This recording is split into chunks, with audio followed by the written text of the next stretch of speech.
Bon début de semaine à tous. Je vous retrouve dans quelques instants pour votre journal. En attendant, voici un aperçu de l'actualité du jour. Tragique accident cette nuit en marge des festivités du Tour d'Ailleul. Un bateau s'est écrasé aux abords de l'île Ramier. Une femme de 28 ans a perdu la vie. 11 personnes sont blessées. Le conducteur est ce soir en garde à vue. Des travaux d'urgence pour l'espace Camille d'Arcières. C'est le cri d'alerte du directeur de galerie installé à l'étage du site. La toiture a perdu toute étanchéité. À la moindre intempérie, il se retrouve sous l'eau. C'est bientôt le grand départ pour les jeunes étudiants. Comme chaque année, l'ADOM propose de financer les billets d'avion, mais il faut remplir quelques conditions. Nous ferons le point tout à l'heure. Et puis, en football, l'équipe de France s'apprête à disputer les 8e de finale de Coupe du Monde. Ce sera demain face au Maroc. En vue du match, la capitaine Wendy Renard se confie à la Fédération française.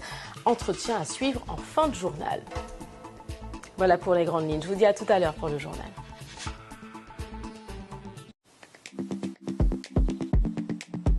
Le mercredi, sur Martinique la Première, vous avez un nouveau message. Coucou, c'est Konaya. Alors, je voulais parler du béquet. Récits, essais, autobiographie, poésie, théâtre. Votre série documentaire littéraire part à la découverte des Caribéens de Martinique, Guadeloupe et de Guyane.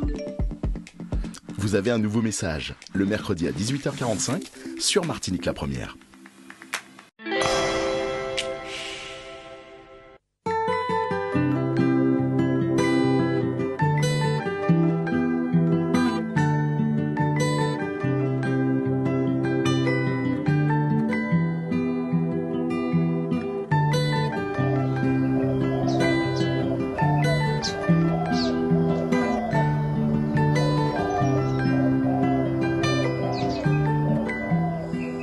Bonjour à tous, alors aujourd'hui dans cette émission spéciale plantes médicinales, vous ne saurez pas où je me trouve, vous ne saurez pas qui me parle. La seule chose que je peux vous dire, c'est que nous sommes bien en Nouvelle-Calédonie. Alors mon interlocutrice du jour va nous parler d'une plante qu'elle utilise régulièrement ou alors occasionnellement et ensemble nous tenterons d'en savoir un peu plus sur cette plante et moi je vous donnerai un peu plus d'informations botaniques sur la dite plante. Alors donc me voilà arrivé dans cet endroit qui restera secret et mon interlocutrice, elle restera anonyme. Bonjour et merci de nous recevoir.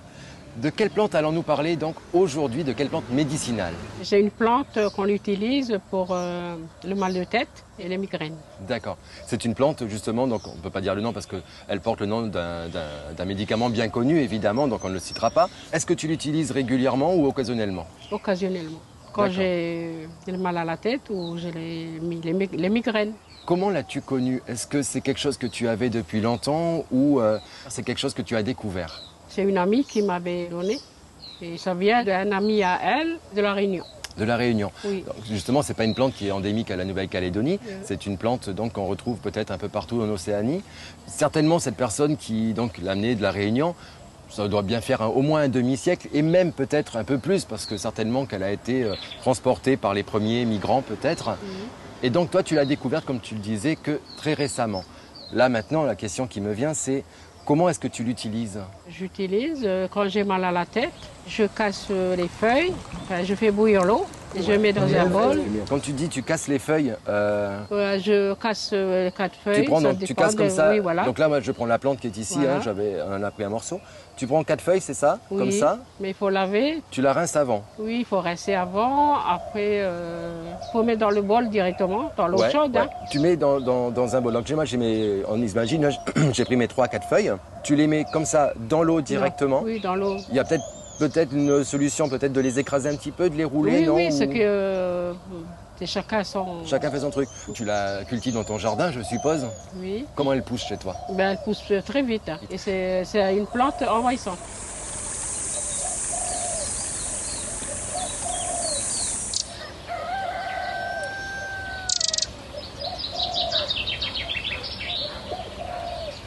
On parle du Plectranthus parviflorus et cette plante est originaire d'Australie, d'Océanie et elle est même connue au Pérou. Alors évidemment elle est arrivée en Nouvelle-Calédonie, on va dire il y a une 50aine d'années, mais peut-être bien avant parce qu'en fait déjà les peuples la connaissaient. Et cette plante, attention, elle peut être de caractère invasif, c'est-à-dire se répandre un peu rapidement dans les jardins et on peut la cultiver en pot ou alors en pleine terre. Également une chose à savoir, c'est qu'elle pousse très facilement et elle supporte très bien la sécheresse. Alors là j'ai cette bouture Donc on va vouloir la multiplier. Vous voyez ici, on a les racines qui sont bien sorties. Et cette branche que j'ai prélevée, elle n'était pas du tout au contact du sol. Ce qui veut dire que la branche, elle va former ses racines naturellement et on va pouvoir l'utiliser pour la bouturer. Tout simplement, on va casser cette branche, on va la poser en terre et elle va refaire des rejets. C'est pourquoi on dit qu'elle est invasive, parce qu'en fait, elle a une facilité d'adaptation au terrain et de croissance très rapide. Au niveau de ses besoins en eau, comme je le disais, plante qui a besoin de peu d'eau, qui va supporter très bien la sécheresse. Et ça fait également de très belles plantes ornementales. Et quand je dis plantes ornementales, on peut également l'utiliser en suspension dans des pots qu'on va suspendre sous les terrasses, sous des arbres. Et la plante aura tendance à retomber en grappe et faire vraiment une très belle potée. Et bien entendu, quand on en a besoin pour se soigner, on va pouvoir prendre nos petites feuilles et l'utiliser. Alors, une chose aussi à savoir, c'est que cette plante qu'on utilise aujourd'hui, dont on parle aujourd'hui, est la cousine très proche d'une autre Plectranthus. Et là, j'ai pris le thym martiniquais ou le gros thym.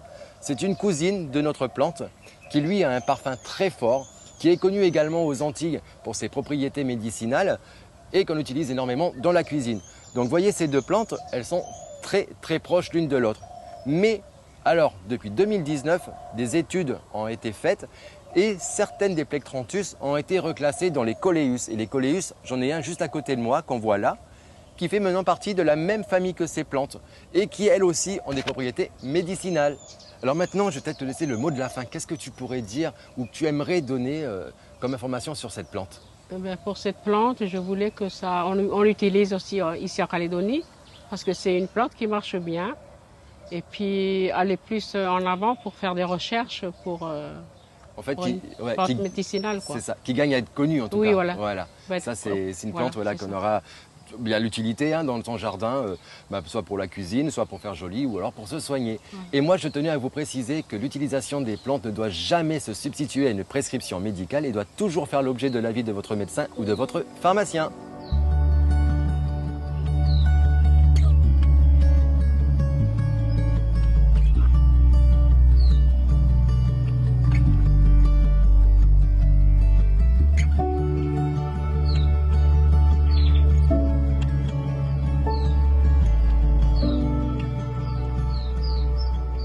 Maintenant que nous en savons un peu plus sur cette plante médicinale, il me reste à dire au revoir et surtout merci à notre hôte. Merci Sébastien de venir jusqu'à moi. Merci encore. Et moi, je vous donne rendez-vous le mois prochain dans un nouveau numéro des Racines et des Plantes spéciales médicinales.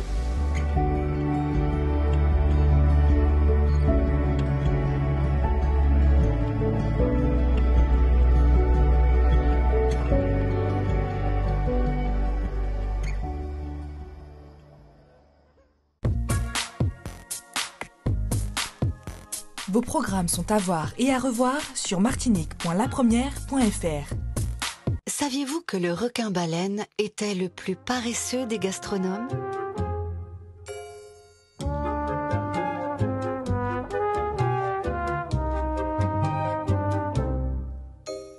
Et oui, ce mastodonte qui sillonne les récifs calédoniens n'est autre qu'un tir au flanc. Et quand vient l'heure du casse-croûte, monsieur ne déroge pas à la règle.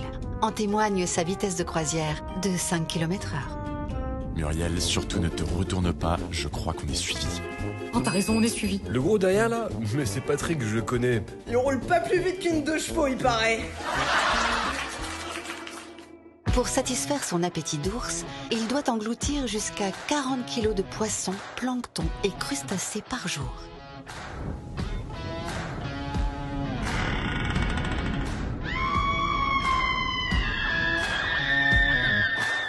Vas-y, viens me bouffer, hein. Tu crois quoi? Moi, je me laisse pas faire, hein. Moi, je vais te défoncer, hein. Vas-y, viens.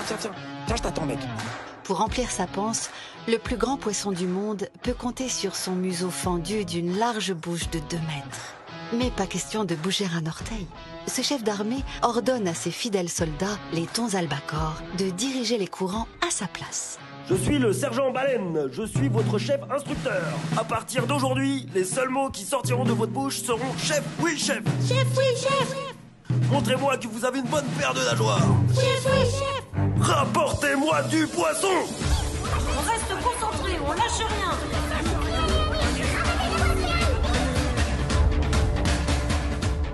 Une fois les poissons concentrés, monsieur n'a plus qu'à ouvrir sa caverne d'Ali Baba pour engloutir son buffet.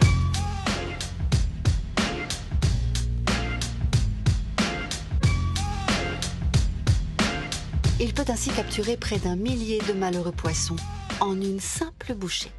C'est toujours les plus petits qui trinquent, toujours les plus faibles. Toujours nous d'abord, ouais. C'est dégueulasse. Toujours les plus petits, ouais. Ouais, y'en a marre. Ah bah la monarchie, ah bah la dictature. Grâce à ses imparables branchies, ce fainéant est capable de filtrer les 2000 litres d'eau qu'il brasse toutes les heures. Sa fainéantise est telle que même à l'heure de la toilette, c'est au poisson de passage de brosser ses 3000 dents. Les conditions de travail, c'est vraiment plus que c'était. Hein.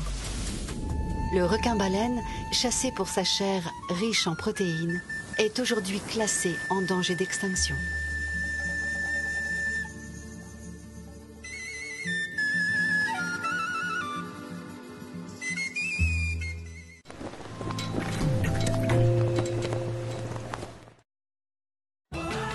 Quand les as des bons plans sortent leur joker, en avant la rénovation. La fenêtre battante 120 par 120 cm en PVC est à 299 € au lieu de 359, soit 74,75 € seulement en 4 fois sans frais jusqu'au 20 août. Profitez-en. Monsieur Bricolage, faites-le vous-même, mais pas tout seul. Yann, Adam et Sophie sont amis, mais ils n'ont pas les mêmes goûts. Yann adore les jeux vidéo. Adam est sportif. J'ai oublié. Et Sophie est une passionnée de films. Vous m'avez encore oublié. Mais Yann, Adam et Sophie s'accordent toujours devant un McGoulou. Sauf qu'il sera au bœuf pour Sophie, au poulet pour Yann, et bien sûr, poulet et bacon pour Adam.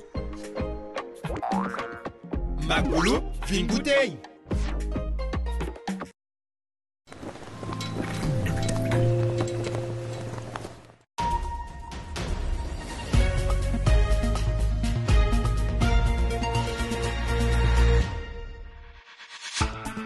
Lundi 7 août, bonsoir à tous et bienvenue dans votre journal. À la une ce soir, ce mortel accident de bateau survenu la nuit dernière aux abords de l'île Ramier. Une femme de 28 ans a perdu la vie, 11 personnes sont blessées. Le conducteur est ce soir en garde à vue. Des travaux d'urgence pour l'espace Camille d'Arcières, c'est le cri d'alerte du directeur de galerie installé à l'étage du site. La toiture a perdu toute étanchéité. À la moindre intempérie, il se retrouve sous l'eau.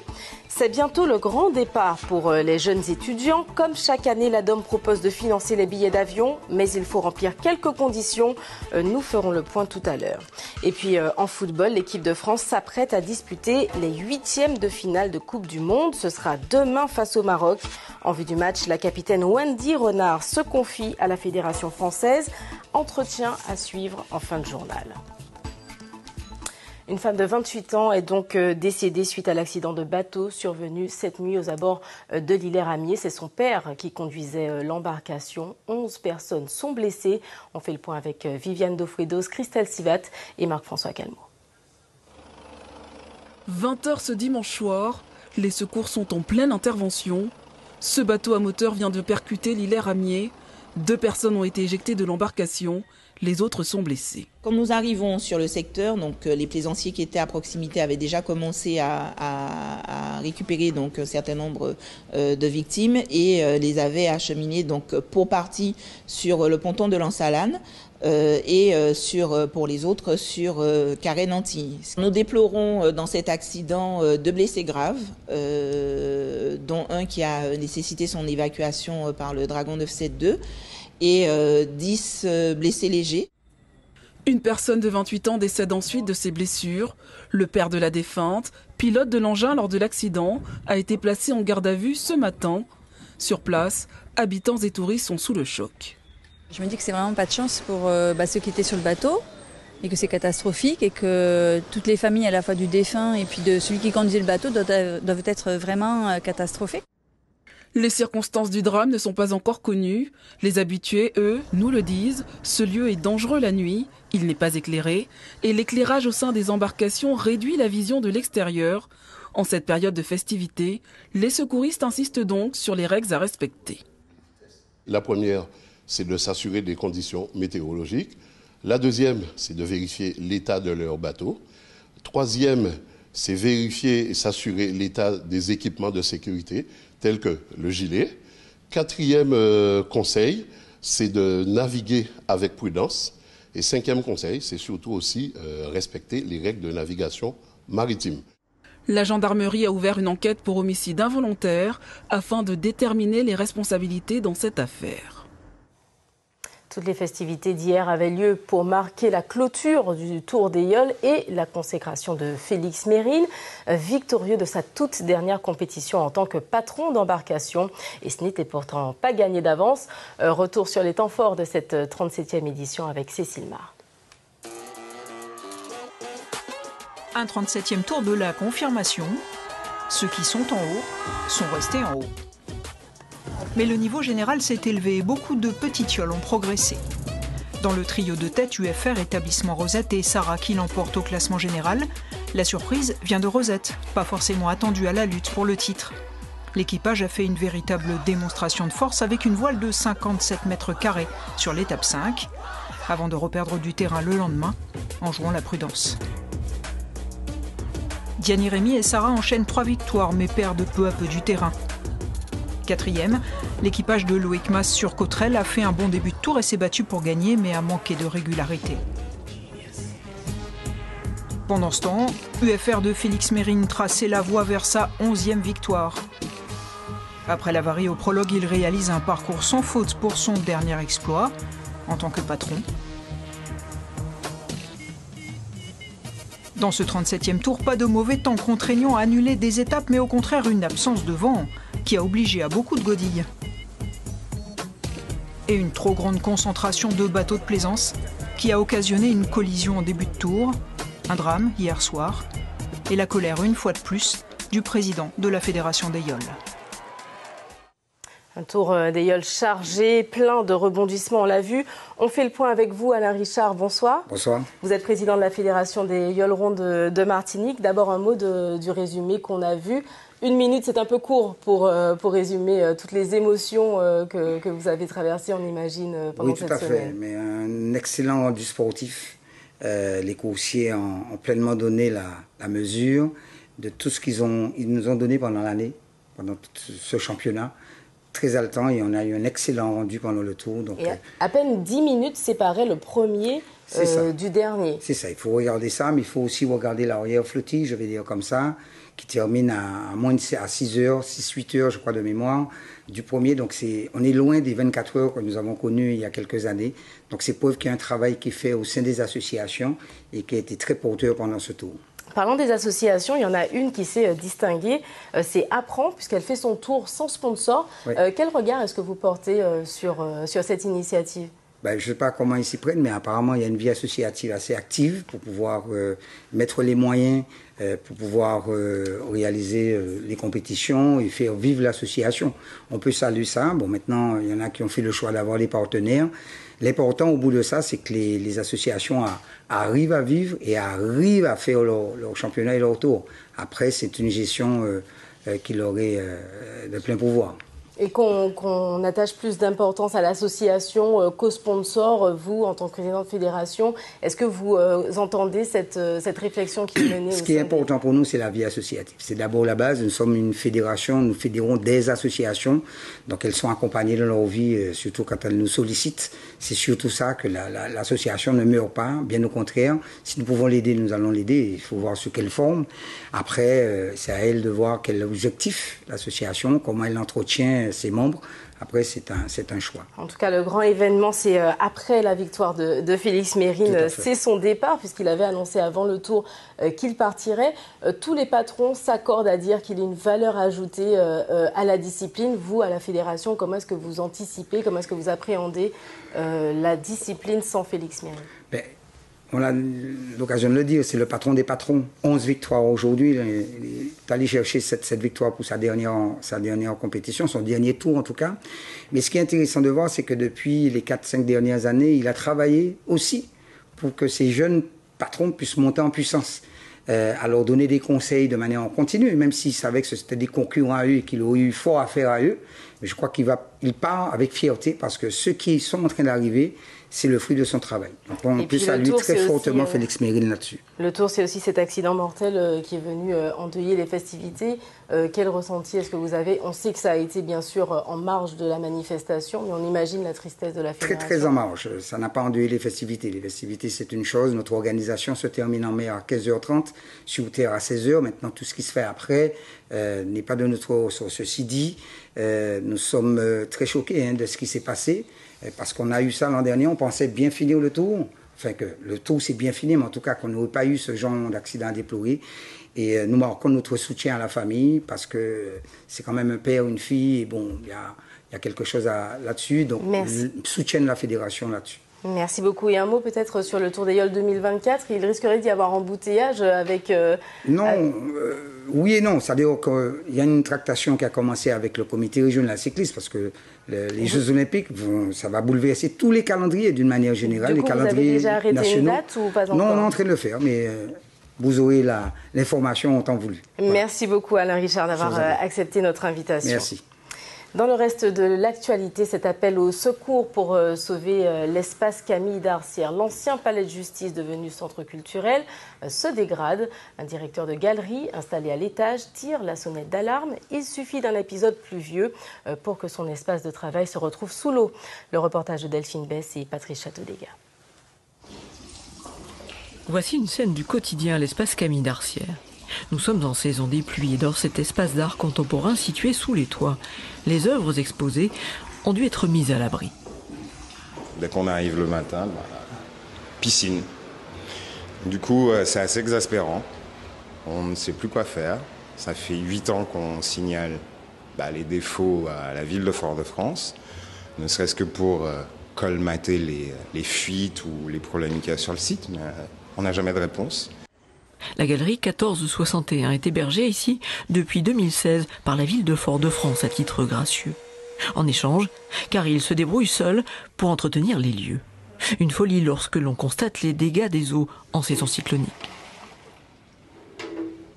Il y a 2 niveaux de lecture. Il y a le premier niveau de lecture qui est l'urgence de préserver ce que nous, on a quand même construit ici depuis 8 ans. Donc préserver un lieu où on peut encore montrer des œuvres d'artistes martiniquais ou internationaux, mais aussi préserver un écosystème qui est encore très moribond. À côté de ça, tout le reste du bâtiment, c'est-à-dire que l'ensemble du site est inondé. Tout le toit est pourri, il n'y a aucun travaux qui ne sont faits, il n'y a rien. Les chéneaux ne sont jamais nettoyés, c'est-à-dire qu'il n'y a aucun entretien sur ce bâtiment. Et du coup, on a vraiment l'impression que le site Camille d'Arcières est à l'abandon. Malgré ces bâches et même la pompe installée sur le toit, la galerie semble condamnée sans intervention urgente. Depuis la rue Schellcher qui longe ses jardins, les passants n'imaginent pas l'état de dégradation de l'espace Camille d'Arcières. L'ancien palais de justice a vécu. Reconstruit en 1907 après un incendie, son architecture coloniale, néoclassique avec patio intérieur, lui vaut d'être inscrite à l'inventaire des monuments historiques. De grands avocats y ont plaidé, Victor Sévère, Joseph Lagrosilière, et l'espace culturel de la ville qui l'est aujourd'hui porte le nom de Camille d'Arcières. Nous connaissons la situation, mais un certain nombre d'interventions palliatives sont prévues. Les services techniques ont sollicité déjà depuis plusieurs semaines des entreprises pour intervenir sur la toiture, de manière là, puisque le plus urgent c'est cela, c'est de préserver certaines parties du bâtiment des infiltrations que nous constatons. Maintenant, nous savons par les diagnostics qui ont été faits que cela va nécessiter des interventions beaucoup plus lourdes qui demanderont bien entendu une mobilisation également de moyens financiers conséquents. Mais aucune date n'est programmée pour aucun de ces travaux. Propriété de la CTM, mise à disposition de la ville pour ses ateliers culturels, tout l'étage du bâtiment est désaffecté depuis plus de 20 ans. Le bâtiment est en train de mourir et de l'extérieur on ne s'en rend pas compte. Voilà, on est en train d'avoir un patrimoine culturel et aussi mémoriel martiniquais. On va dire un monument de l'histoire martiniquaise. Et il est absolument impossible et déplorable que le bâtiment soit dans cet état. Donc en effet, on a lancé un appel à la ville de Fort-de-France, mais on lance aussi un appel à toute la Martinique. En plein cœur de la ville, la restauration de l'espace Camille d'Arcières s'annonce comme un chantier majeur, à la mesure du symbole qu'il représente pour le pays. Plus que quelques semaines avant la rentrée universitaire. Et comme chaque année à la même période, c'est le rush au bureau de l'ADOM, agence de l'outre-mer pour la mobilité des étudiants. Ceux qui suivent leur cursus hors de Martinique peuvent bénéficier d'une prise en charge totale ou partielle de leur voyage, à condition bien sûr de remplir les critères. On fait le point avec Caroline Antich-Martin et Marc Balsa. Bonne nouvelle pour Emeric et sa mère, son passeport mobilité-études a cette année encore été validé. À la clé, un billet d'avion et de train aller-retour gratuit pour Bordeaux, afin d'y poursuivre sa deuxième année de licence. Il a eu son bac donc l'année dernière et ça s'est bien passé. Et donc il a pu partir avec la DOM. Et donc cette année, donc, il est venu en vacances, mais là il repart également avec son billet d'avion avec voilà, la DOM. Le dispositif s'adresse aux étudiants de moins de 26 ans qui optent pour un cursus inexistant ou saturé en Martinique. Deux cas de figure. Les étudiants boursiers du Crous sont pris en charge par la DOM à 100%, donc le billet est pris en charge intégralement, et les non-boursiers sont pris en charge à 50%. Donc globalement, le volume de dossiers que nous traitons, nous avons 30% des étudiants qui sont non-boursiers. Lévi Bryan est prévoyant, bien que toujours lycéen, il remplit déjà un dossier pour 2024. Les billets entre la Martinique et la métropole sont extrêmement chers, donc ce serait pas mal d'avoir au moins une aide pour financer ce voyage, quoi. Vous avez déjà commencé à remplir le dossier. Est-ce que ça vous paraît simple, compliqué? Est-ce que c'est accessible? Non, franchement, c'est un dossier assez accessible. Il faut juste, moi j'ai su venir demander quelques informations parce que j'avais quelques doutes, mais c'est un dossier qui reste assez accessible à tous. Accessible et rapide, malgré le nombre de demandes, une centaine par jour actuellement. La réponse et l'envoi des billets prennent une semaine à 15 jours. Bon à savoir, la prise en charge peut être rétroactive. Il existe cette disposition qui permet à un étudiant qui a déjà acheté son billet d'être remboursé. Et pour ce faire, l'étudiant doit se rapprocher de la DOM, ou en l'occurrence le parent, vient sur place. On est ouvert du lundi au vendredi entre 8h et 13h. Et le parent signale qu'il a déjà acheté son billet et qu'il souhaite entamer une procédure de remboursement. Donc pour cette disposition, le parent a un délai de 6 mois à compter de la date du voyage. L'an dernier, la DOM a aidé 2300 étudiants martiniquais et devrait en accompagner autant cette année. À noter qu'à l'issue du comité interministériel des Outre-mer, des modifications positives du dispositif devraient entrer en vigueur dès 2024. Et on nous dit ce durcissement des conditions de voyage pour nos voisins de la Dominique. Désormais, ceux qui souhaitent se rendre au Royaume-Uni doivent faire une demande de visa. Par cette décision, Londres entend assurer sa sécurité face au programme CBI, Citoyenneté par l'investissement. Cette procédure permet d'obtenir la citoyenneté dominicaise en échange d'investissements dans l'île. Seulement, le Royaume-Uni estime que les autorités de Roseau ne sont pas suffisamment strictes sur le profil des bénéficiaires. Or, une fois le passeport dominicain en poche, tous peuvent entrer sans difficulté sur le territoire britannique. Au chapitre sportif, à présent, l'équipe de France de football féminin a un rendez-vous avec le Maroc demain. Et ces huitièmes de finale ne se joueront pas sans la capitaine d'équipe Wendy Renard, qui était juste ici préservée en raison d'une blessure. Elle est cette fois attendue de pied ferme par ses coéquipières, mais aussi son public. À la veille de cette échéance, la Martiniquaise s'est confiée à la fédération. Écoutez.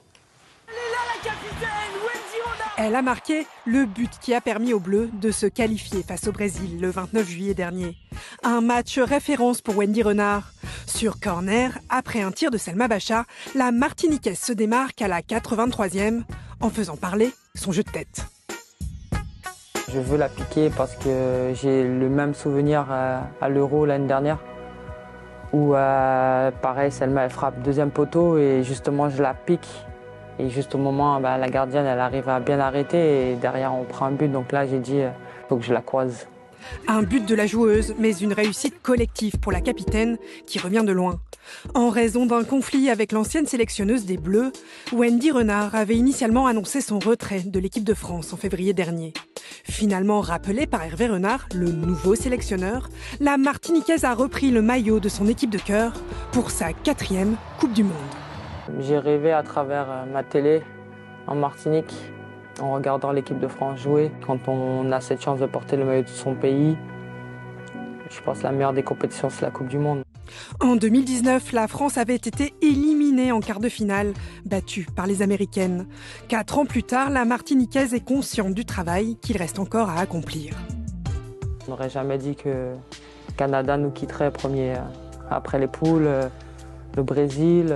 Ça peut être nous demain si on ne met pas les ingrédients nécessaires, si on pense que c'est facile, on néglige une équipe, ça peut être nous. Donc c'est pour ça qu'il faut rester tout le temps en alerte. À 33 ans et avant ses 8e de finale, l'envie et la détermination de Wendy Renard restent intactes. On vous donne rendez-vous tout simplement mardi à 13h pour continuer à nous suivre et on fera tout pour vous rendre fiers. Voilà, 13h en France, 6h50 en Martinique. Ce sera un match à suivre donc demain en direct sur notre antenne. Et on termine ce journal au cœur du pays Martinique. Toute l'année, votre rubrique Fondoc a sillonné l'île pour mettre en lumière toutes ces petites mains qui nourrissent notre culture. Et c'est au Marigot que William Zebina et Marc-François Calmont ont découvert les joies de la pêche au brigot. Aux côtés de Daniel Herel, c'est l'un des derniers à perpétuer cette tradition, car le mollusque se fait rare. Regardez.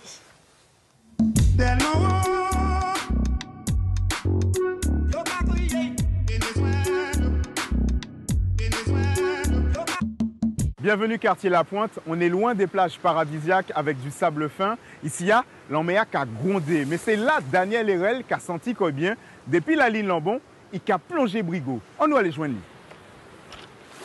Daniel Herel, bel bonjour. Bel bonjour. Ça vous fait? Moi la Katienbe. Moi, on l'a kaboué, on a gardé l'Amméa, ou concentré? Ah, il faut qu'on concentre parce que faut qu'on veille l'Amméa qui m'a nié avant d'entrer aussi. Plonger brigot, c'est un bail très physique, technique, des manières pour mettre corps en l'Amméa et puis faut qu'on connaisse. Vous pouvez trouver corps en wash là et puis blessé.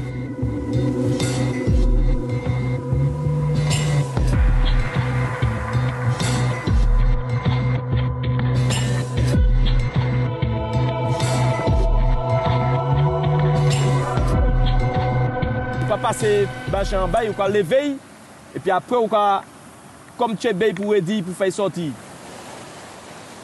Ça fait plus que 30 ans que je pêche brigot, c'est en passion. C'est bon là mais la famille, maman moi t'es arrêté et puis là on lever c'est aller bon la mer chercher brigot.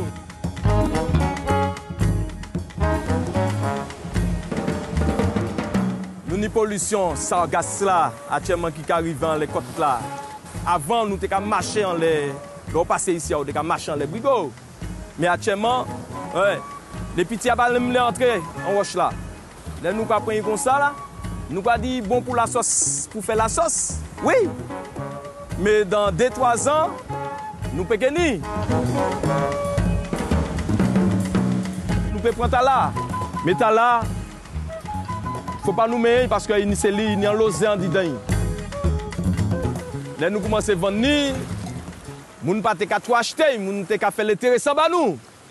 Et puis c'est là qu'ils ont déclaré que brigot aphrodisiaque. Tout le monde a venu fou, a venu folle, ils ont les brigots.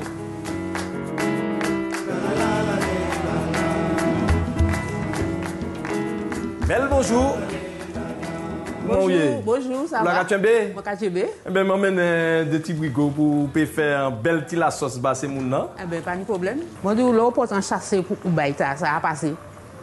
Il est important ça dans la chaîne bagaille là, puisque c'est où qui aller chercher pour faire mon plaisir, puisqu'il y a une demande. Il y a une demande, alors ça fait plaisir.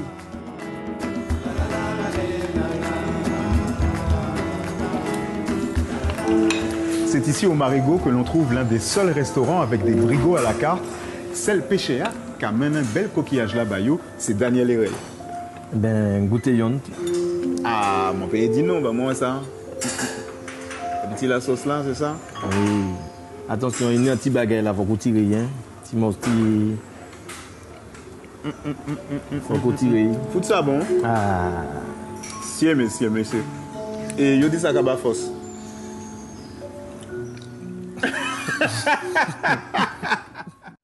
C'est la fin de votre journal local. Je vous en rappelle le titre principal.